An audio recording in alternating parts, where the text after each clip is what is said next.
बहुत ही परिणामकारी हो। ভারত বাংলাদেশের সীমান্ত চুক্তি নিয়ে বাংলাদেশ সরকারের বক্তব্যের জবাব দিয়েছে ভারত। বাংলাদেশের পক্ষ থেকে এই চুক্তির অসমতার বিষয়টি উল্লেখ করার পর ভারত মুখ খুলল এই নিয়ে।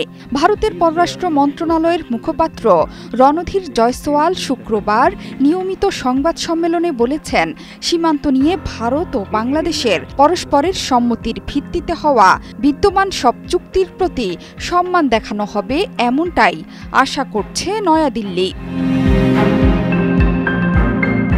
আগামী 17 থেকে 20 ফেব্রুয়ারি নয়াদিল্লিতে শুরু হবে 55তম বিজিবি বিএসএফ মহাপরিচালক পর্যায়ের সম্মেলন।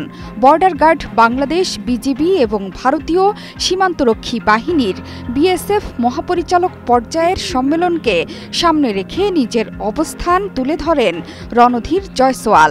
ভারতের সাথে বাংলাদেশের চুক্তি প্রসঙ্গে বাংলাদেশের স্বরাষ্ট্র উপদেষ্টা মোহাম্মদ জাহাঙ্গীর আলম চৌধুরী বলেছিলেন, 2010 সালে যে চুক্তিটি হয়েছে সেটির ভেতরে বড় ধরনের সমস্যা দেখা দিয়েছে। চুক্তিটি কিছুটা অসম। তাই এই বক্তব্যের প্রসঙ্গে রণধীর জয়সওয়াল বলেছেন, দুই দেশের সীমান্তরক্ষী বাহিনীর মহাপরিচালক পর্যায়ের সম্মেলনে সীমান্ত সম্পর্কিত সব বিষয় নিয়ে আলোচনার প্রস্তাব করা হয়েছে। পাশাপাশি এবারের সম্মেলনে বাংলাদেশের কথার টোন আলাদা হবে বলেও জানান জাহাঙ্গীর আলম। তিনি আরও বলেন, ভারতীয় নাগরিক, বিএসএফ ও অন্য যারা সীমান্তে হত্যা করছে, এটি যেভাবে হোক তাদের বন্ধ করতে হবে। অনেক সময় দেখা গেছে সীমান্ত থেকে কৃষিকাজ করার সময় বাংলাদেশের নাগরিক ধরে নিয়ে যায় বিএসএফ। এটি যেন তারা না করে সেটাও তাদের বলা হবে বলে জানান স্বরাষ্ট্র উপদেষ্টা। শুধু তাই নয়, পারস্পরিক সম্মতির ভিত্তিতে হওয়া সব চুক্তির প্রতি সম্মান দেখানো হবে বলে আশা প্রকাশ করেন রণধীর জয়সওয়াল। ভারত বাংলাদেশ এবং দুই দেশের সীমান্তরক্ষী বাহিনীর মধ্যে কাঠামোগত সম্পর্কের ভিত্তিতে এসব চুক্তি হয়েছে বলেও দাবি করেন তিনি।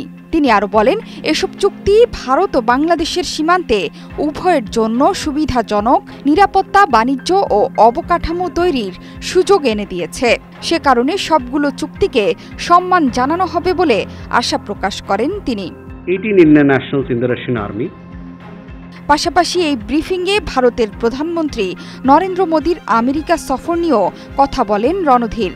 ফেব্রুয়ারির সফর নিয়ে রণধীর বলেছেন, মোদীর এই সফর নিয়ে বর্তমানে আলোচনা চলছে ভারত ও আমেরিকার মধ্যে।